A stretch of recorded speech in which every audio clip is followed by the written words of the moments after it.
Hello and welcome back to another entry of Titanstride, the book of monstrous primates that inhabit the same universe as the Dragonslayer Codex. Today's entry is a species that lives on the edge, both literally and metaphorically. A unique and derived hominid known as the Karstmen. As longtime followers of the project may know, humans in this setting aren't truly humans as they are on Earth. They are colonial, hive-living beings adapted to see in the dark and coordinate in tight group settings as if a sort of human anthill. They descend from giants, being a dwarf representative of the group, but are not the only ones. Most of humanity went underground, but some remained on the surface, leaving the dense ancestral forests for high peaks and sweeping steppes. Humans are known for their endurance, and the Karstmen lean into this cursorial side of humanoid evolution. They are agile and able to accomplish feats of athletics such as scaling steep walls, leaping over chasms, and sprinting. The first thing an anthropologist would note is that it has goat-like hooves and unguligrade legs. Baffling, truly. But the evolution of this isn't as unrealistic as one might think. Ungulates are defined by essentially tiptoeing on their nails. Karstmen do the same. This diagram shows how the human foot changes to accommodate this form, and when seen this way, it really does make it more digestible of a transition to the scientific minds among us. There's actually an entire subgroup among the hominids populated by these hoofed representatives, filling niches from gazelle to bull. This extreme adaptation is their response to a surface world filled with dragons. And despite this danger, the Karstmen actually seek them out. Fires are extremely common on this world, and as a result, the ecosystem actually relies on them. Old plants burn, and fresh growth replaces them in newly fertilized soil. Growth is fast, but in the immediate aftermath exists opportunity.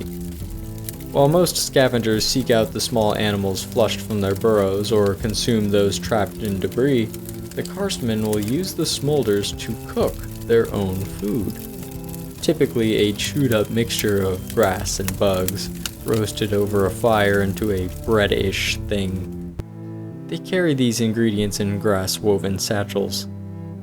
Cooked food is more nutritional than raw, of course, and seems to contribute to their high cognitive abilities.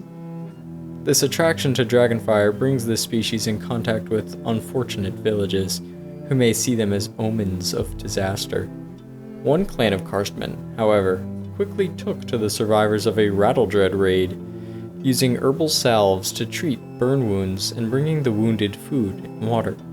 This act of kindness blossomed into an alliance, where the villagers, now on their feet, provided specialty foods and safe harbor to the Karstmen in exchange for scouting and sentinel duties. The creature's generosity and physical strength, however, caught the attention of the Wingrunner envoys from the wealthy Dragon Rider Society of the Burning Hills, who took immediate interest in the Karstmen as slaves. Leaning into the formerly ominous reputation of the creatures as justification, the Wingrunners seek to capture and use them for any number of tasks, labeling them as simple beasts of burden. After all, such a comfortable life of riding dragons and sipping tea in a self-made utopia can only be held up by an unsavory societal underbelly. At a 2 to 3 meter height average, the Karstmen are considered small among giants and more manageable for the slavers to move. Naturally, this endeavor generates friction among the several mountain tribes that celebrate the beings. In the area, a rugged locale on the southeastern border of the Burning Hills in the western reach of Wilderblue, is now a hotbed of conflict.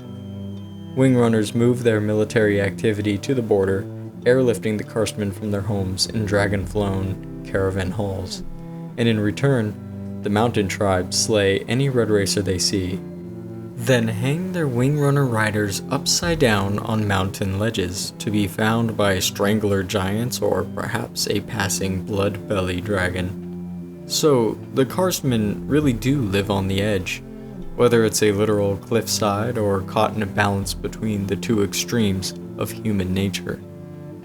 Thank you for sticking around and watching this video. To continue the new tradition of a featured artist, I'd like to appreciate artist GV on the Discord server and their wonderful reimagining of the Glacier Giant and Hinterman as Donkey Kong and Pauline. I really loved this and it brought a big smile to my face. Thank you again. I'd also like to thank my patrons for making this video possible. You make this project a reality and I deeply appreciate you. Another big thanks to my top patrons. Thank you. Until next time.